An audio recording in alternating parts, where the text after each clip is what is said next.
the charcoal soot to brush our teeth. Yes. That's how we cleaned up. That was the typical toothbrushing after your shower. In Kang, you know. Yes. Hello. Hi, good morning. Can we meet you? Yes, sure. So my name is Henshaw Ni Kufre. So I was born in Enugu, but I grew up in Calabar. Most of my life was spent in Calabar. But my fondest memories are with my grandmother because of my parents' livelihood. They kept, our grandmother took care of us for, most of the time. So the typical Saturday in Calabar would be in my grandmother's house, where we as her grandchildren would be woken up very early in the morning. And for her, her schedule was line up, clean up, then get the house ready. So she would have us line up, and she would get the nkang the old charcoal. Yes. Where after that you clean up, and then you get I did not always go to the market, but the typical efere of Saturday is abak.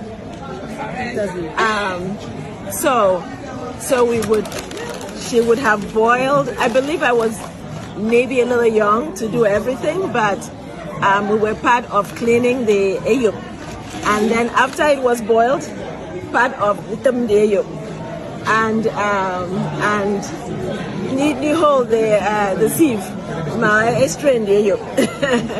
So and then we watched her cook it, mix it, we tended to the fire, we sat together. The part of it was just being together. All of the grandchildren will sit together. She had an abang of water where she had a cup where the water was always cool.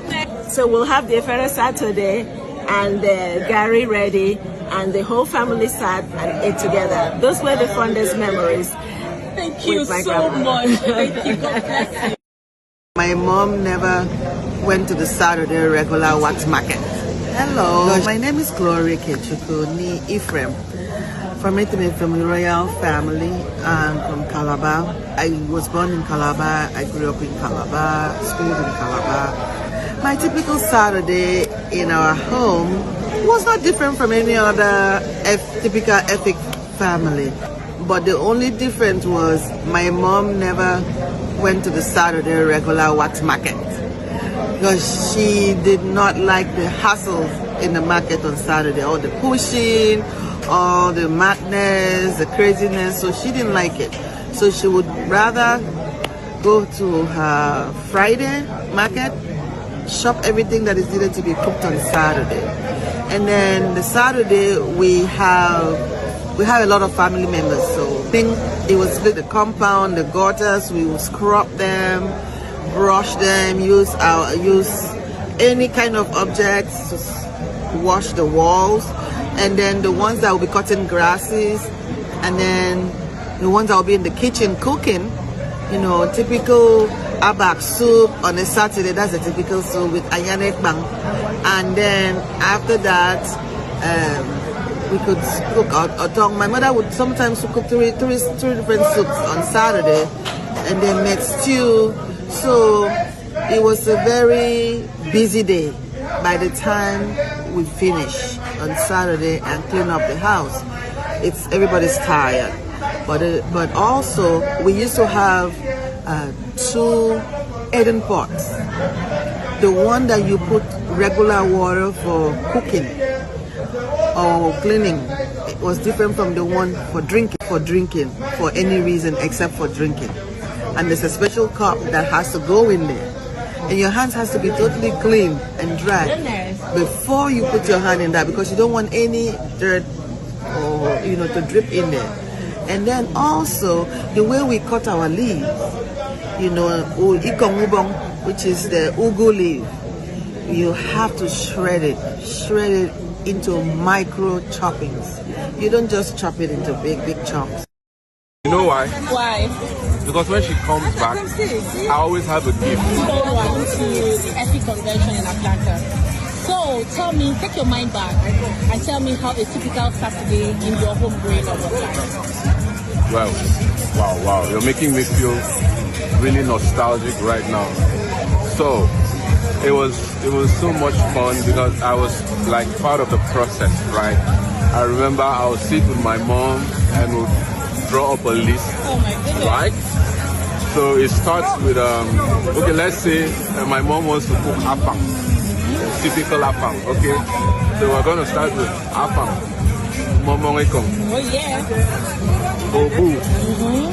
Obu is crawfish, right? Crawfish, but in Nigeria we call it crayfish. Don't mind us. And then mfi, periwinkle. My mom used to cook really long, as in sumptuous. And then Dagabu, now talk down the list until we get to the palm oil and everything. And the meat, she usually likes cow meat, beef. And then we have this pomo, you know, this cow skin, we call it pomo. In the we call it Ikpeme. We don't eat Ikpeme. So we sit down and then she goes to the market and I'm so expectant for her to come back. You know why? Why? Because when she comes back, I always have a gift. Mbodwa. She always brings out Mbodwa. You know what it is? No. Akaramboro. Karamboro. Puff. Make me well. Make me Oh well. my goodness. Agidi. Oh, I didn't tell them. It was something. So, you know, she will first give me my Mbodwa, you know, I'll eat, and then we'll start the preparation. She send me, I have my own, I'll start with, what do I start with? Mfi. I'll cut the mfi, prepare it, and then I'll pound apple. And then my cousin will take care of the water, and then we'll grind the obu, you know, and all that. It was so much fun. And then another thing I used to expect as a boy, when she's boiling the meat, she usually gives Tabona mami is a meme. She'll give me when I taste it, sometimes I'll say no, it's not soft, so I can get more. She'll give me another one, you know. Fast forward, by the time the food is ready, you know, everyone's happy, and the afang is the whole compound. Everywhere is the aroma of the typical afang. And my mom loved making fufu, so we had the option of either eating fufu or gari, you know. So it was so much fun. So typical Saturday, we always look forward to it. Thank you so much for the beautiful one. Thank you.